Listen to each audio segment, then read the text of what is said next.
Welcome, everybody. My name's Jerry Gibbs, and welcome to this PAX East, from Curry College to PAX East, our video game panel discussion tonight here at Curry College. We're live, so if you're watching us on the stream, www.curry.edu/stream, thank you. If you have a question, we will be taking Twitter questions at #CurryLive, #CurryLive. We also have a studio audience, so to speak, here at Curry College. A lot of folks in the audience tonight, and they'll probably have questions too for our panel. Why don't we go right to our panel and introduce each person on our panel. We're going to start on the left with Dr. Rob MacDougall, who's also the Professor of Communication and Coordinator of our video game concentration. Rob, introduce yourself a little bit more. Yeah, so I teach media studies, primarily philosophy of communication and media, sociological, psychological, phenomenological approaches, and just last year we started this concentration. I'm teaching a couple classes. The entry-level course is called Video Games, A Cultural History, and then the upper-level course is Theory and Analysis. So I don't do any coding. I point over to the applied computing people for that, but we get them into the notion of gaming from a sociological and cultural perspective primarily. Well, welcome, Rob. We look forward to hearing more from you. And Rob, we just were mentioning it for the concentration in communication. We also have a concentration at Curry in the information technology major. That's a game programming studies concentration. And we'll be talking a little bit about both of those concentrations and where we think Curry will be going in the next few years with video gaming, so stay tuned for that. Why don't we move down to our panel, an alumnus of Curry College and very active in the video gaming industry, Mr. Hal Halpin. Welcome, and tell us a little bit more about yourself. Thank you very much. I'm Hal Halpin. I'm the president of the Entertainment Consumers Association. It's a nonprofit that represents gamers and gamers' rights in the U.S. and Canada, and happy to be here. Thank you for having me. Thank you for coming, and it's a big week for you with PAX East, something that we'll talk about quite a bit tonight. It's one of the largest conventions of video gamers in the entire North American continent, and it's here in Boston this coming weekend. 70,000 people from around the world are converging on Boston right now, and somebody in our audience, hopefully you've all signed up, will be giving away several tickets to PAX East. Very hard ticket to get these days.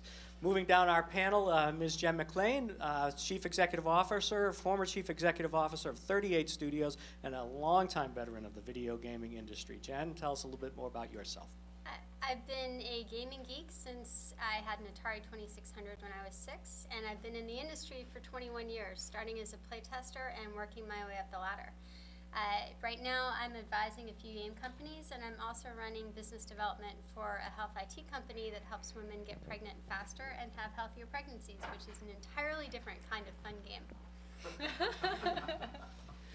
Thank you very much. We're going to hear a lot more from you tonight. And wrapping up our panel, Ms. Amy Kaufman, who's working as an artist at the TAP Lab in Cambridge. We're going to hear a lot more about that particular company in a little bit, but tell us a little bit more about how you started there and elsewhere. Well, I graduated from the University of Montana in 2011 and moved out here that summer and proceeded to bumble my way around various contract jobs for 6 months before landing a gig at Nukester, which was a social gaming company in Cambridge, and was there until last fall when I moved over to the TAP Lab as an artist. Well, needless to say, having two females on our panel we're excited about, because that's one of the questions we're going to be talking about tonight, why there aren't as many women in the video gaming industry as men. So a lot more to come on that. Remember, Curry Live, #CurryLive for the tweeting tonight. All right, let's get right into our first question. I think I want to really start off with the violence of video gaming. A lot of folks are watching right now who still have Newtown on their mind, and the information has come in the last 48 hours that he was quite the gamer down in his basement at his house. And a lot of people are pointing towards that as one of the issues that affected Newtown and so many other places. Hal, I'm going to start with you as one of the trade organizations for this industry. What's your take on Newtown? Is it a video gaming problem, or is it a societal problem? I think it's more of a psychological problem. We as a society, as a culture, are not being willing to take the problem head on and see where we can identify people who have problems and do something about it without it being a humiliating experience for the family. Just got to bring your mic a little closer. They're saying they're having a little hard time hearing you there. Thanks. No problem. As far as Newtown's concerned, it's pretty personal to my staff and I because we're 2 towns away from Newtown. So while we didn't have anyone directly affected, it's very personal because we all have friends and family that we know that were very much affected. So it's not something that I can speak to easily, but broadly, you know, violence in games, there's no causal relationship between the two. There's been study after study that's examined it, not well, thoroughly, because it's not been done across all media, in my opinion. It should be done not isolating games, but inclusive of all different types of media. And Dr. MacDougall, you obviously look into this pretty closely. What's your take? Yeah, the phrase causation and correlation, they're not the same, right? Correlation does not imply causation. The other thing is that the media tends to focus on these things when they happen. They tend to be the outliers. I think you're generally right. There's no clear causal connection between game violence and violence in the real world. We can see those examples emerge, but there are what they call confounding variables all through the society that we have to take into account when we're thinking about that. And how about you folks down the end? Any thoughts on this topic? I think what people tend to overlook is that the games that we play here in the United States are also available in places like Europe and in places like Japan, where the incidence of gun violence is shockingly lower. So clearly, if violent video games led to violent actions, you would see a much higher rate of violence in the UK. You'd see a much higher rate of violence in France and Germany and Japan. That doesn't happen. And to overlook those basic statistics, I think, makes games a political scapegoat. Amy? I completely agree with that. We have a culture of violence in the United States that is definitely unique to us. We were born out of a violent revolution, you could say. We hold up archetypes like the Western gunslinger and really glorify violence in a way that other cultures don't necessarily. And there's this, with the Second Amendment battle going on, there's this idea that to be American, to be free, part of that is to have our guns and the ability to defend ourselves and fight for our freedom. And so all of this gets wrapped up in the presentation of gun violence in video games, in movies, and it's a much grander problem than just video games. It is a symptom of a larger problem. Anyone in the audience have an opinion on this, by the way? Are our panelists correct in what they're saying, or do you guys have a different opinion on it? Okay, let's go down here and hear what your thoughts are on this particular issue. My name is Patrick Colburn. I completely agree with all of you. I've been playing video games since, as far as I can remember, since I was 3 years old, playing Doom on my dad's lap. I can tell you I've become an Eagle Scout, gone through college, become a second-degree adult black belt. There's just things that, as you see people saying, you play violent video games, you become violent, you become aggressive. That's just something that I haven't seen, something that through all of my friends, none of them went out shooting anyone. Pretty much all of my friends are video gamers, all the people that I know, and none of them really became violent. None of them went out and did insane things due to that. I agree that you have media that they're only looking at video games. When there's games like Mass Effect and they find out that there's a sex scene, when, oh my God, there's something like that, that's the only reason they want to play that game. When people point that out and they only see that, and there's maybe 20 seconds for the entire 40-hour game. People ignore the media, people ignore TV shows, people ignore movies, and just kind of try and focus on the scapegoat. That's kind of what they're doing. Right. Appreciate that. Well, I mean, it seems like there's a lot of people on both sides of this equation. You have certainly people who feel differently there, but as he points out, a vast majority of folks don't seem to go out and shoot people up after playing video games. But you have to wonder if, especially Jen, coming from a background of trying to market games and get them out into the public, those do sell, correct? I mean, those are the ones before you'll make a game for kids, that type of game would probably sell better. Actually, that's a common misconception. The most popular franchise in the gaming history is The Sims, which is rated T for mild violence and some adult scenes that are frankly pixelated out. So when you look at just the commercial facts, you don't need to make a mature rated violent video game to have commercial success. When you look at Nintendo's history, they do not have adult games. They've built a very successful business and multiple successful platforms on targeting younger gamers. So I think the media tends to perpetrate this myth that every video game is violent. Every video game involves violence towards other people. And that's frankly just not the case. All right, well, let's talk a little bit about some of the most popular games and how these games get made. Amy, you're in the thick of things right now. You were telling me earlier that you're heading to PAX East to really launch your latest gaming program. So what do you think the marketplace is looking for in 2013 as we head into PAX East?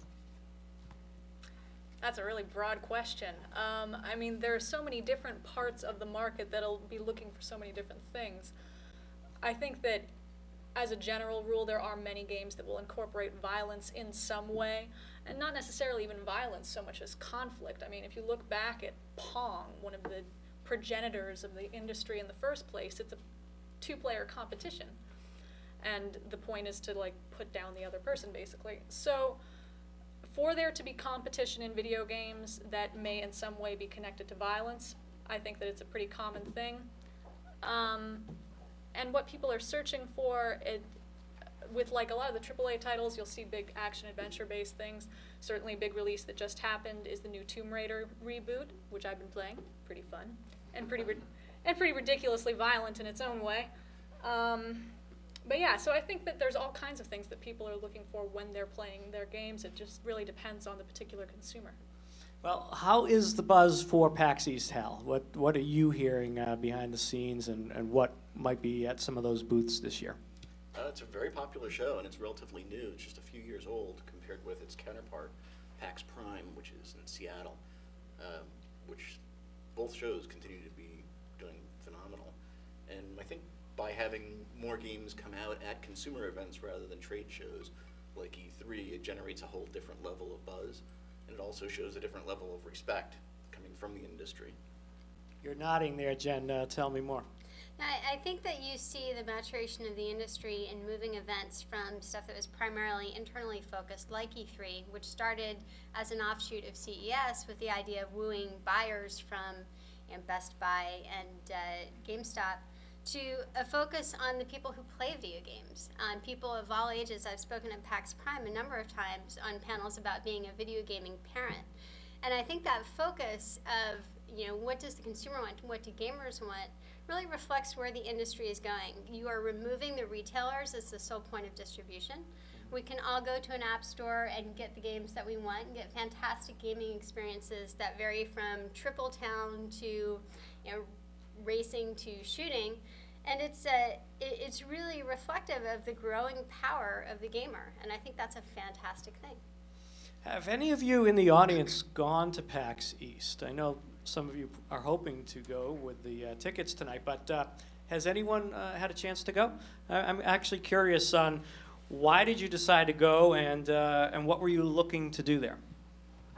I just wanted to play some of the new games that were coming out. I have a lot of friends who are gamers, so we went, we checked out the booths, we saw what was coming out. It was a good experience. And you want to go this year?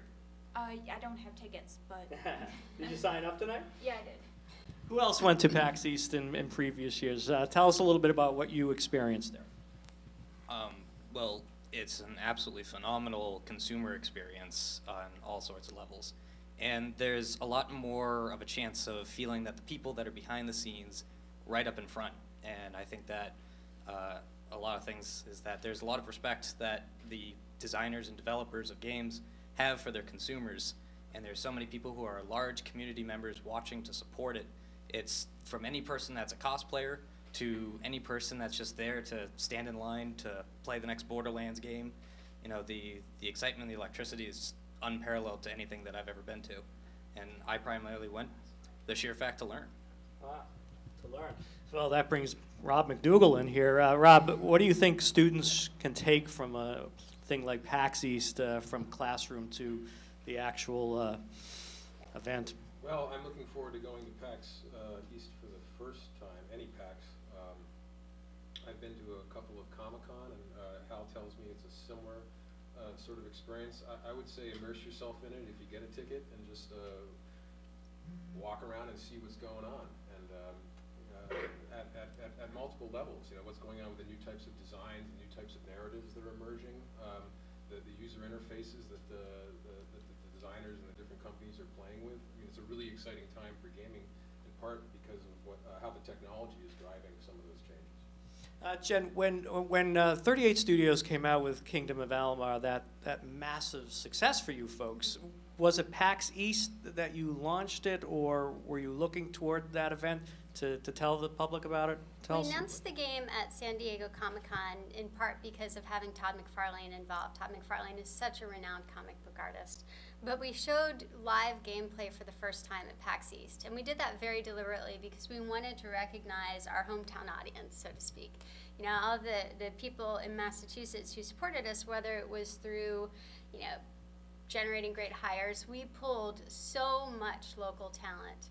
And it was so great to have that support and really feel like, you know, instead of being a very small fish in a very big pond out in San Francisco, we were, you know, a real part of the Massachusetts game industry. You know, we also wanted to, frankly, capitalize on Kurt being a Boston Red Sox hero. You know, 2004, 2007, that's not something easily forgotten. And we thought, most importantly, that showing live gameplay for the first time to our fans, to people who loved RPGs and who lamented the really crappy combat that is in so many RPGs, and you know, who really cared about the genre and the storytelling as much as we did, we thought that PAX East would be the perfect way to show that for the first time. Again, we're live at curry.edu/stream. If you have a question at Twitter, #CurryLive. So you launched this product. You've been working on it for years and years and years. What kind of excitement is it to take it from the company and actually have it in front of the audience that will purchase it? We'll go back to that day if you could. So I'm a parent of two, and I really hope I don't offend my husband when I say this. I don't think I will, because he's an AI programmer at Rockstar, so he gets it. It was like having a baby and like showing your baby off, you know, because you work so hard and so long on these games. And for Reckoning, that game had been in development in some way, shape, or form for more than 4 years at that point, through multiple ownership transitions. That, you know, for the team that worked on it, it was like bringing your baby out into the world, and it was like finally being able to show people what has been your professional life for years and years and years. Kind of the feeling of accomplishment when you first start showing people, and then when you see the marketing hit. And then on launch night, when you go to GameStop for a midnight opening and you all camp out in the parking lot together and you're roasting hot dogs, and you see people buy your game for the first time, it's an amazing high. There is nothing else like that. Well, you know, it got incredible ratings from so many places. When in retrospect, is it something that you wish you might have been able to kind of keep on the market before the other game came out? What's your thoughts on that? EA was a fantastic partner, and you can still buy Reckoning. It's on sale at Steam, 50% off. If you haven't played it yet, I highly recommend it. That also bundles in the 2 DLC packs, so you're talking 100+ hours of gameplay. Sorry for the salesmanship, but I still, you know, I feel so emotionally tied to that product and that team. I want as many people to play it as possible. Financial gain is irrelevant. I want people to see the baby that we all worked on. Nicely put.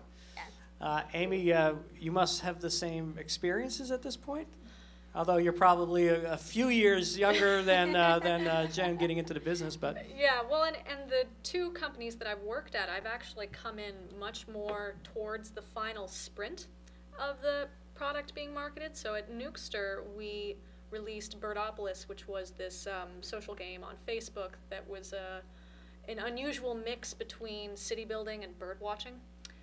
And nerdy as that sounds, it was actually pretty amusing and really fun to draw a whole lot of birds and give them all kinds of personality. And when I came into that, like, I had been there for maybe a week when the first build was put together with the bird gen engine, with them like exploding all over the screen. And so I didn't have the same emotional attachment to that I would have had I been working on like a AAA title for 4 years. And also, like, so with a Tap Lab, it's another, we're a mobile gaming company, so it's still casual games. The game that we are releasing tomorrow, Tiny Tycoons, download it on the App Store, has been in development now for a year and a half, maybe. So even that, and I've only been working on it since November, it's still not the same level of sprint. Had I been working on it that whole time, though, it would have been truly amazing, I'm sure. Well, and I mean, I'm really excited to be launching it this weekend, and like, I'm really attached to this product despite how short of a time I have been with it, and like being one of 2 artists, I get to have a big visual impact on the game, so that's always really exciting. Sharing the product and being like, I'm not a tiny cog in a big machine. A lot of what you're seeing I made. It's really cool. Well, let's talk a little bit about that. I mean, 38 Studios was how big at its peak? How many people? 400 people. 400. Yeah, about 250 on the MMO, 80 on the RPG, and then corporate and admin staff. That's an amazing number. I mean, that's a very large company. And how big is Tap Lab? We just went up to 9 recently. So this is a wide disparity. So do you wear a lot of hats, or were you brought in to really just create this artwork? I mean, within the art department, I definitely do wear a lot of hats. It was the same thing at Nookster.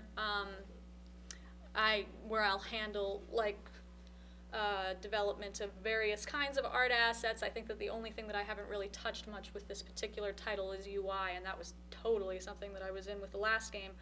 And so yeah, so you'll get brought in on a lot of things, and the other artist is our art director, but because I am the only other artist, we get to have this really collaborative relationship, which is great. And I'm sure if I was working at a larger company, I wouldn't have the level of creative freedom that I do being at the Tap Lab, and that's something that's really fun. That sounds exciting. Well, we've heard a lot about the move to apps and to mobile gaming. I just want to get a quick feel from the audience. How many of you are doing most of your gaming now on a mobile phone or an iPad device versus your 50-inch plasma in your parents' basement or something like that? Let me go over here. Where are you doing your gaming these days? Hi, I'm Thomas Cobbs. I would say that because me as a college student, as a junior, I don't have a lot of time to play games on my console anymore, even though I have my Xbox here. You don't have a lot of time when you're doing work, focusing on your work, but when you have that 20 minutes of commute time or that 10 minutes in between class, it's so easy to just pop out the phone and maybe play a little bit of Alpha Jacks or Skulls of the Shogun or Words with Friends or Wordament. I mean, I have a Windows phone, so I love getting achievements on my phone. So, so I mean, mobile gaming for me has been great in terms of those short little games, 10 minutes, 20 minutes, a lot of fun. One thing that I always wonder about this is the financial aspect of you doing a mobile game. How much are you paying for that? Mostly either between $3 or $5. So that's quite a bit difference than when we put it on the big screen and you were paying more like 40, 50. I mean, how high can those? $60. There seems to me a problem there. Jen, maybe where is the sweet spot for making a profit, keeping employees with health benefits and the picket fence and a home, et cetera, when you're getting $3 a game versus $70 a game? I think the important thing to note there is that those $3 games cost a lot less to make. When you look at something like Reckoning, whose production budget was around $35 million, you could make a lot of iPhone apps for $35 million. And so, what you need to keep in mind is how you can monetize your product. Now, one of the real challenges with AAA games is used games and what used game sales have meant to developers and publishers. Because when you buy a used game at GameStop, the upside is that is money going into the gaming economy. The downside is that a developer and publisher does not get paid for that in any way, shape, or form. So when you start to lose 20, 30, 40% of your overall sales, that's an issue. And that's why you see developers and publishers really focusing on things like downloadable content. because they need to figure out how to make some money, because they like to give their employees paychecks and benefits, and their employees like that too. You know, how do you make money from someone who goes and buys a used game at GameStop? And it's a really difficult issue. And that's why when people complain that, you know, oh, you're including day one DLC, and why didn't I just get that for my $60? Well, if you buy the game new, you often do. When you buy the game used, because none of the money that you're making goes to the publisher or developer, it's fair, in my opinion, that they be compensated for their work. Because when you make a $30, $40, $50 million bet on a game, when you lose the chance of getting revenue from somebody who's buying your game, that's not a sustainable business model. And that's Hal, why I would imagine you're hearing that from others as well. I've heard that for a long time. I mean, before ECA, I ran a trade association that represented all the major retailers, and I'd sit on panels like this and hear from publishers that were looking forward to the digital distribution model, mainly because they wanted to get rid of the retailers and the channel, figuring, oh, we can just make this $60 game, people will download it, and the same value proposition exists. And back then I'd say, well, you're smoking something, because that's not going to happen. You can't give someone a license rather than ownership of the game and then say, well, you have severely limited rights now, but it's the same value proposition. So that was one of the first challenges, and I think the industry via DLC and other ways is able to overcome that. But at the same time, the argument against Jen's position, we have very few of these, by the way, is that retail and having used games available gives people the opportunity to test out a game. So if the game's really amazing, they'll rent it and then they'll go buy it. So that's where the developer gets compensated. If the game's not good and they rent it, then they absolutely won't spend the money and they won't get compensated. Question came in on Twitter regarding social media and the impact on a game's success or failure. We certainly see social media playing a role in whether a movie will have a big box office weekend or if it will have legs over several weeks. Are we seeing that same concept happening in gaming? Rob? I mean, the economies of scale that are made possible with, you know, Facebook having 3/4 of a billion users is unmistakable, right? What happened with Farmville was it caught everybody off guard, and I don't think that's the only one that had that kind of impact. There's something I wanted to say really quick also about this sort of like the positive emotional affiliation we start to have with this whole notion of creativity. You know, game designers, Jen's baby. But now we're also seeing with all of these games, you know, Farmville all the way down to the most basic rudimentary games that are now being produced for 99 cents or for free, right? I mean, you can update that by getting, you know, more avatars or more equipment or something. But now the line is being blurred between production and consumption, and what that's doing is allowing what used to be called users or consumers to also have this creative enterprise and to gain an emotional connection with the with something in the game, right? Either a suit of armor or an actual avatar or something like that, right? Well, of course, a lot of folks in the audience are probably video game players, right? How many of you want to get into the business too, actually make money? A few of you. So if you had a dream job in the video game industry, what would it be? My name is Justin Polino. Well, mostly my dream job is mostly reporting coverage of video games. And you know, I don't trust one particular site for news and updates. I go to multiple sources just to get my information clear.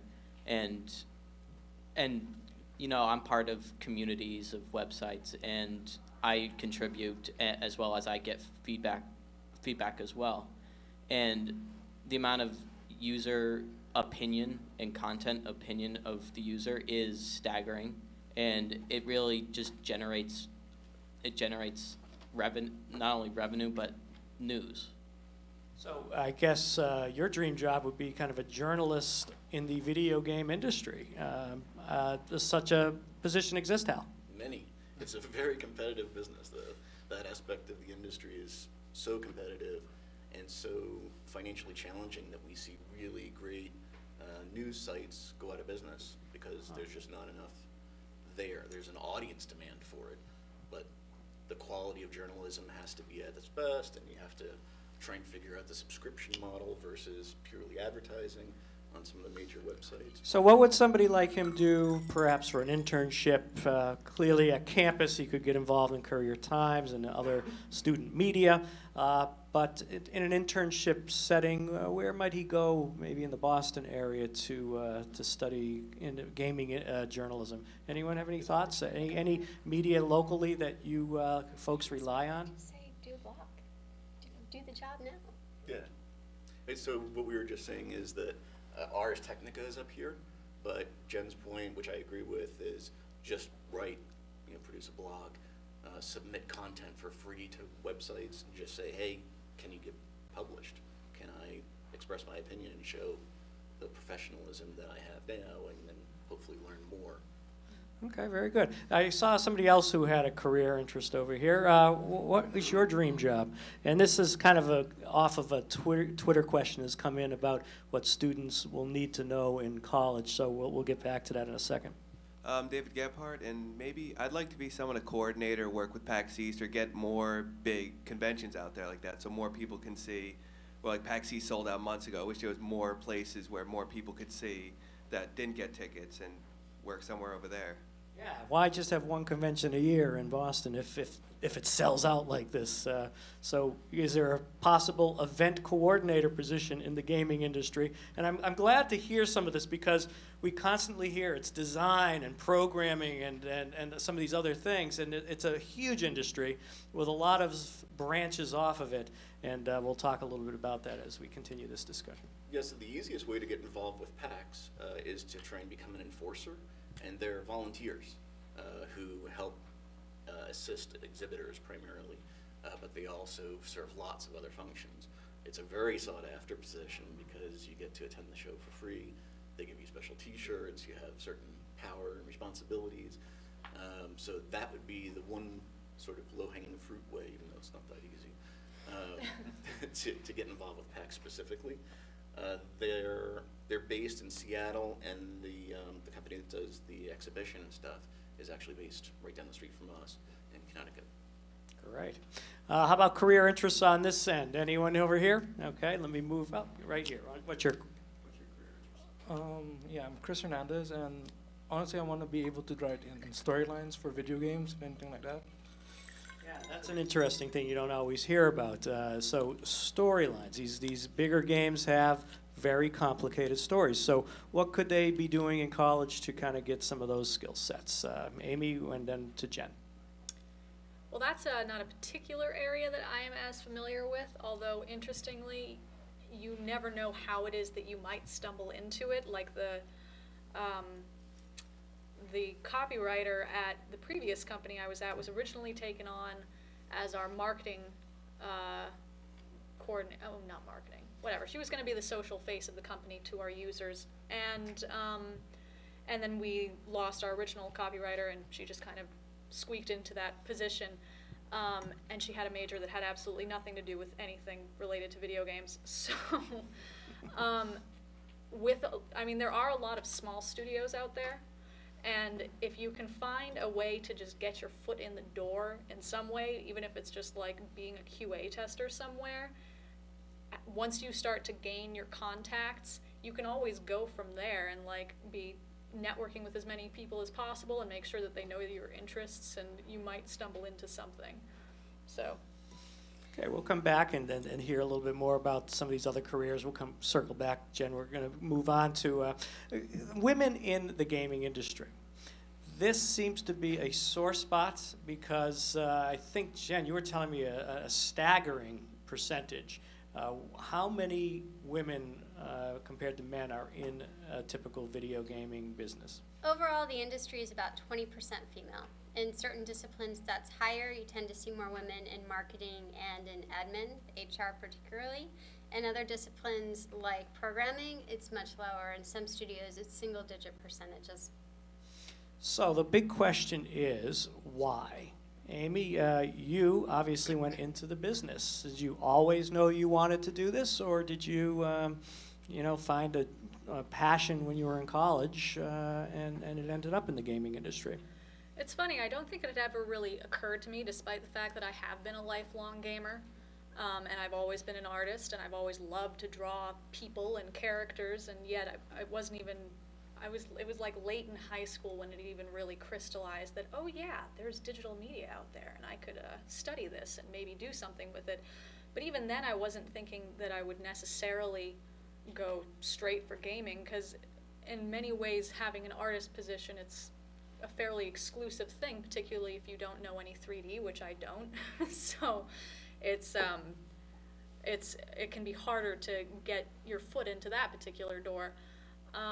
But once I was in college, that was a serious avenue that I really wanted to pursue, and I knew for a while that I wanted to come back to Massachusetts, and so I spent a lot of time on like Game Dev Map, which is this fabulous site that has just sort of a directory of it's called Gamed Out Map? Game Dev Map. Oh, okay. And so you can just like click on the dot for Boston, and it gives you a list of almost all. It doesn't actually include everything, but it's a good starting point for like just figuring out what studios are out there and going and learning about them and figuring out what kind of jobs might be available. And yeah. Well, once you're there, both you and Jen were in a Boston Globe article a couple of months ago talking about the culture that has to change in some of these gaming businesses. Describe some of the days you've had in kind of this male-dominated culture, and how do you respond to that? Well, I feel like I've been very lucky because and this is partially maybe just because I have worked at very small companies where it's a close-knit group of people. And so despite the fact that at both companies I was one of 2 female employees, and the first female employee at the first one that I was at, which was an interesting distinction to hold. Oh, I'm sorry, I totally lost my train of thought. Well, being the first person in an all-guy company, that had to be an adjustment for both sides. Yeah, it was definitely an adjustment. But I grew up with 2 older brothers, and I've always been very comfortable with guys. So in terms of getting along with, I don't know, the particular brand of humor or conversation, that was actually something that I've been thankfully able to slip into easily.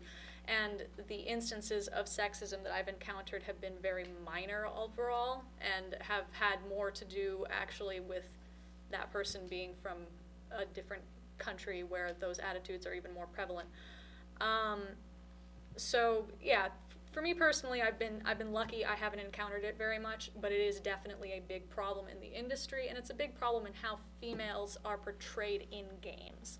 And that is more the thing that I've had. It's interesting you bring it up, because we have a number of Twitter questions that have come in regarding how women are portrayed in games. Yeah. So we'll take that up in just a second. Jen, you've been in the business a little longer. Yeah. You told me about some of the horror stories that you had early on. Yeah. Just share one of those true life stories with our audience, and then we'll talk about how it shaped your career. Where to start? There was a time when I was the only woman in all of development at Microprose, much less just in the QA department. There were times when I would be the only woman at executive meetings. There was a time when I met a potential investor as the CEO of a company, and he comes in and he looks me up and down. And I was dressed relatively conservatively, turtleneck sweater, fully clothed. And he looks me up and down and says, "Boy, geeks sure have gotten sexier since I've grown up." And that's not something a male CEO ever has to deal with. Nobody comments on Bobby Kotick's weight loss. What you see when you are a female developer is so different than what a male developer has to do.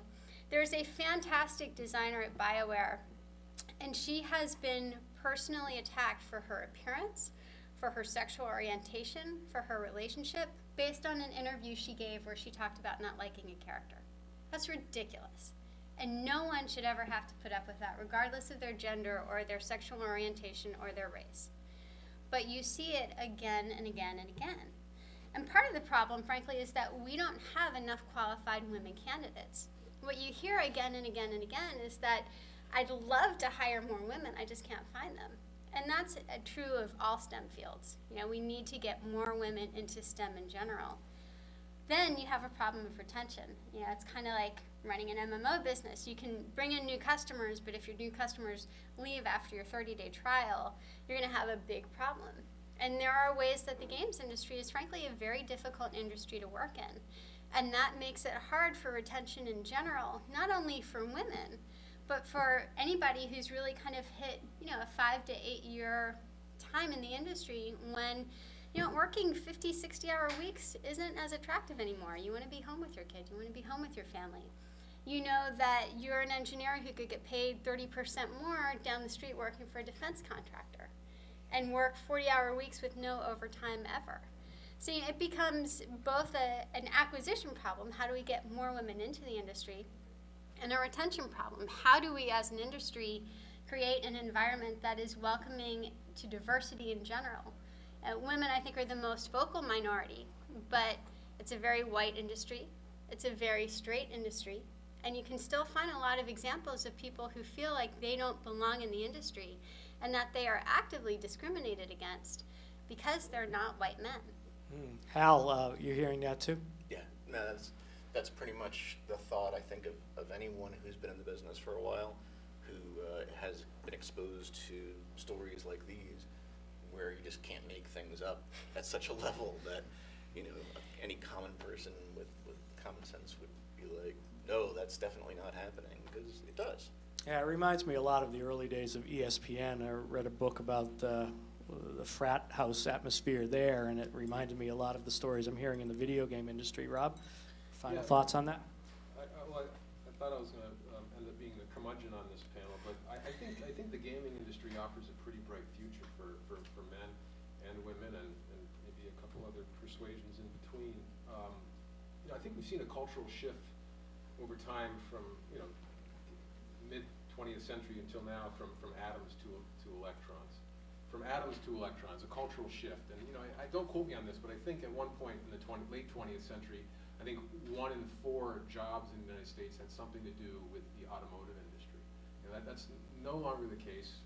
Again, don't quote me on that, but I think we might start to see a future where like 1 in 4 or possibly more jobs in the United States could have something to do with the gaming industry. Because if you think about cars, it was upholstery, leather, plastic, glass, metal, engineering, insurance, you name it. I mean, there's so many jobs that were bound up in that industry. And I think now we're coming into a situation where there could be so many jobs bound up in the gaming industry, and so many opportunities to insert yourself into that industry. We have a few females in the audience here tonight. Any of you interested in a career in the video gaming industry? Or are you just kind of listening in tonight? Okay. Well, the bottom line to the games themselves, they have female characters in them, and that's where one of our series of Twitter questions have come in, and people, some of them feel that they're being taken advantage of in these particular characters. So why don't we go back to the folks that are designing and creating these things. How are females portrayed in gaming, and what do you see for the future? Amy, and then Jem. Well, as has been said, it's a very white, male, straight industry, and therefore the content is largely marketed at that demographic. And so women in video games, even ones who are supposed to be empowered icons, Lara Croft being a prominent example, have this dichotomous relationship between both being that and being a sex object. And they'll have these hypersexualized proportions and these crazy impractical outfits a lot of the time. Or if it's on more of an innocent level, say with like your Princess Peach, they just have this single function every single time to be a damsel in distress, to advance the arcs of male protagonists, to never really do anything for themselves. And so it tends to be a pretty narrow focus for female characters in video games, and there's just so few of them. Like something that's always very interesting with fighting games, or like Nintendo All-Star based Super Smash Brothers series is, I mean, the original game, the only female in the entire cast is Samus Aran, which she never even looked particularly female anyway, and there are still people who think that she's a man, which is impressive. And that roster has improved somewhat as the games have progressed, but the vast majority of the characters are male. And like, I can remember being a kid and like putting in Killer Instinct, and I think that there's, the only one I can remember that's female is, Orchid and Kim, that's right. So 2 out of like maybe 16 characters. And of course I'd always want to be the female character just because that was what was there for me to identify with. And they're scantily clad and their, suits are riding up their asses, and it's just, it's completely ridiculous model. So you fight that, Jen, or you did when you were a CEO. Yep. Were ideas and designs brought to the table that had a female protagonist who was the leader of the pack, or were those just shot down immediately at the design table? No, you can play a woman in Reckoning, and that was a very deliberate design choice. When we acquired Big Huge Games, and I knew the head of studio very well, you could only be a male. And so when we revamped the game that they had in production, you had your choice of gender. And I think that that's incredibly important. I'm a huge BioWare fangirl, and one of the reasons why is because with Dragon Age and Mass Effect, you can pick the gender of your hero. You can have a really compelling storyline playing as a woman. My femshep is a badass, and she is amazing. And she has stories that only a female character can live. I mean, the romance with Thane is just heartbreaking. Yeah, I mean, it's awesome. And one of the things that they do that I love them for is with Mass Effect 3, you could change your cover insert to be femshep if you were playing femshep. So my husband and I both have copies, and my 8-year-old daughter looked at it and she said, "Mommy, why is your cover different from Daddy's? You've got a girl on your cover." And I said, "Well, that's because my hero is a girl." And that's such a powerful message to give to an 8-year-old girl. And it's something that we overlook in the industry, and that's one of the reasons why I love BioWare to pieces, because they allow you to have an amazing game experience, no matter what gender you want, no matter what sexual orientation you want.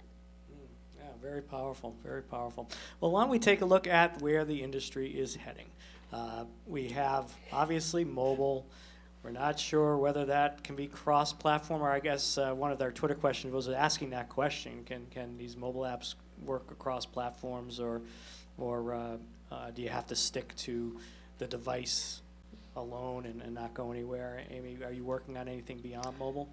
Well, so in the case of our particular game, since it's developed for iOS, it will be compatible with iPhone, iPad, iPod Touch.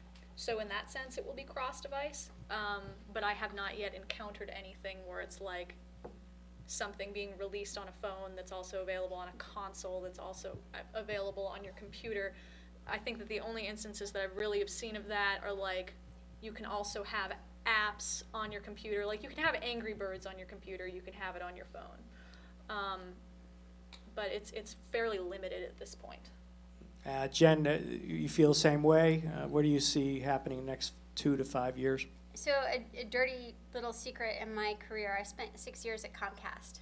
And that was actually a really great experience because we spent a lot of time thinking about platforms. The set-top box is a platform, mobile devices is a platform. And to me, what is really important is that you create a great gaming experience that is customized for that platform. Because an MMO that was created to have keyboard and mouse input is just going to suck on a tablet. You cannot have a great experience unless you create a tablet-specific experience. And I think there are a ton of great ways to integrate a gaming experience across platforms. And I'm going to go back to another BioWare example. You guys are going to have to bear with me. They did that with Mass Effect 3, where they had a Galaxy at War that was specifically optimized for mobile and tablets, which gave you rewards in the console game. They didn't try to shoehorn a console experience which was designed for a very specific input device onto a tablet. It would not have worked very well. They didn't try to shoehorn a tablet experience which is designed to be essentially consumed in short bursts with a very limited input onto a console. That wouldn't work very well. But they did create an experience where you could always engage with the gaming world. And that, I think, is really where you're going to see the industry going. Because that's fundamentally what we all want. We want to create these amazing experiences that people can engage with, no matter where they are, no matter how much gaming time they have, no matter who they are. Anyone in the audience have a dream game that they've always wished they could pitch to a gaming company? Boy, you guys are boring. How does that work? I mean, in the TV industry, we come up with show ideas and we go to Hollywood and we pitch them in front of development executives. Is there anything like that, Hal, in the video game business, or is it all internal, inside these silos of the different gaming companies? Yeah, I'd say that the only place that you really see that kind of accessibility is at the indie games level, which you guys have a wealth of here in Boston. So if you have an amazing story idea, they would probably be the most likely to be approachable and discuss it. There's always the question of the ownership of the intellectual property, though. And it's just like pitching anybody else, like venture capitalists or whoever. They could always say, well, we had that idea already, and then run away with Okay, it. so that's similar to the film and TV industry. We have about 10 minutes to go, so I don't want to stray off too many topics here. Do people have questions on this side of the room that we haven't asked yet? Chris, hold on for a second. My question has a lot to do with at Curry, as Rob works to develop curriculum that would be relevant to being in this industry for a long time post-graduation. What are the things we should be looking at as an institution and individual students that would increase marketability in courses and in individual traits going into the workforce?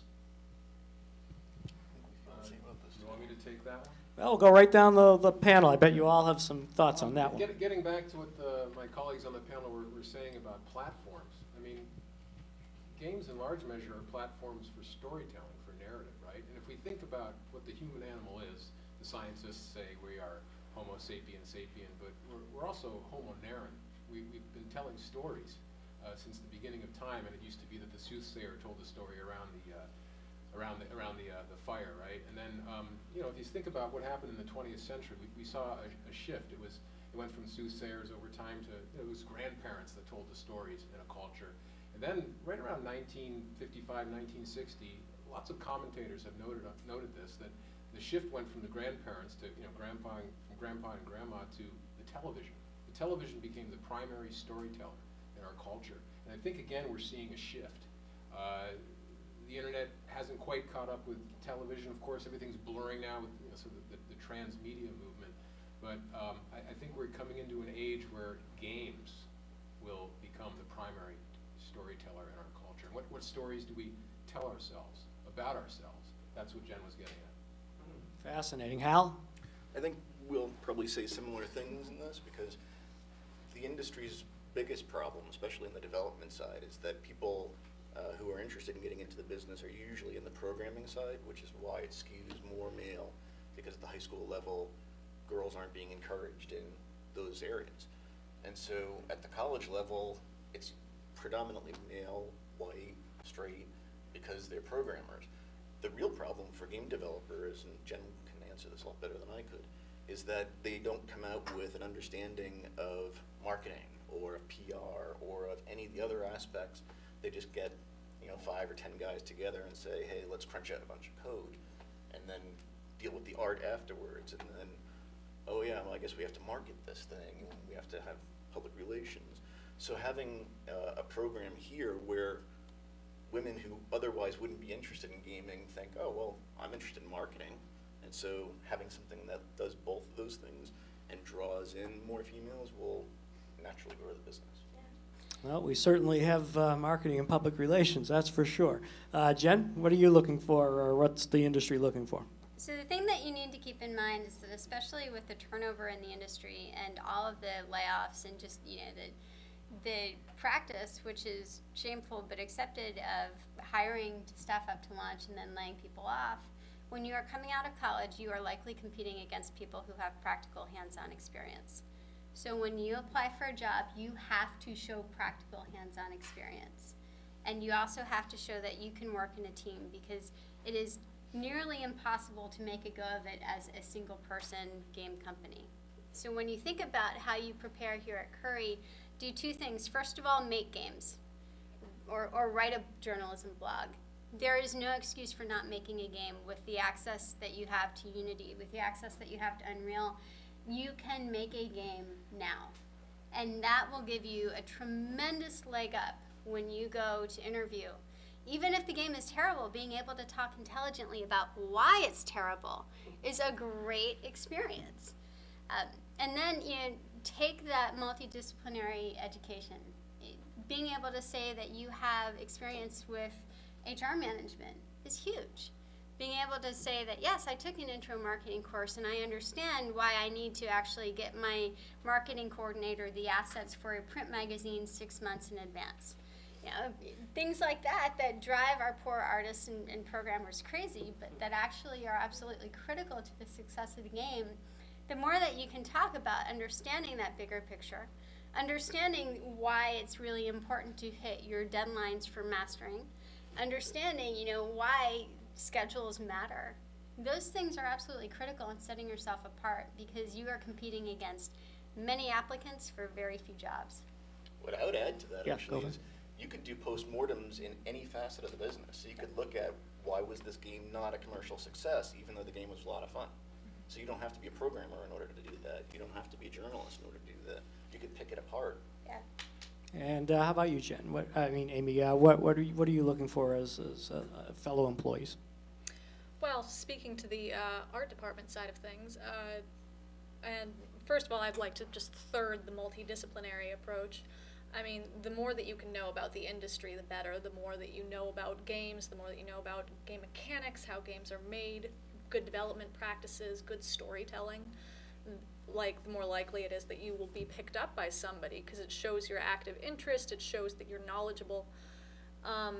And then to try and get hired as an artist, it is absolutely imperative that you have like the best portfolio that you can possibly have. So the time that you spend in college, you really need to spend time beefing that up. You need to be drawing as much as you possibly can, trying out new skills, practicing your skills, because there are so many people now who, even in high school, will come up with these amazing digital paintings and they've never even taken a proper fine arts class. Mm-hmm. So, hey, isn't that part of our liberal arts here? And I was somebody who never really did fine arts after my freshman year of high school. And so it's incredibly important that you have as broad and well-rounded and just comprehensive and big of a portfolio as you can. You need to show everything that you can do in addition to showing all the things that you know about and love about games. Well, it sounds to me also, Hal, you've proven that a liberal arts education can go quite far in the video game industry as a Curry College alum. Tell us a little bit about your time at Curry and how it prepared you for what you're doing today. Ken quickly. I was fortunate. A lot of people have their amazing teacher at a young age, and for me it was a frustration and a struggle all through school until him. So to be blunt, that's the bottom line. I took everything he taught. That's incredible. Well, you never know who you're going to impact every day, your teacher. That's great to hear. Well, we've run a little bit out of time, so we wanted to just take a couple of minutes here to talk a little bit about the concentrations here at Curry that have now come full circle and will grow and develop from these two concentrations. The communication department has a video game studies concentration, and you've heard from Dr. Rob MacDougall tonight. Information technology has a game programming studies concentration, and we're going to be adding to that over the next few years. For this audience, we have those tickets to PAX East. We're going to do that just in a couple of seconds here after we say goodbye to our streaming audience. We thank you all for the questions and tweets you came in with, and we hope to see you next year at PAX East.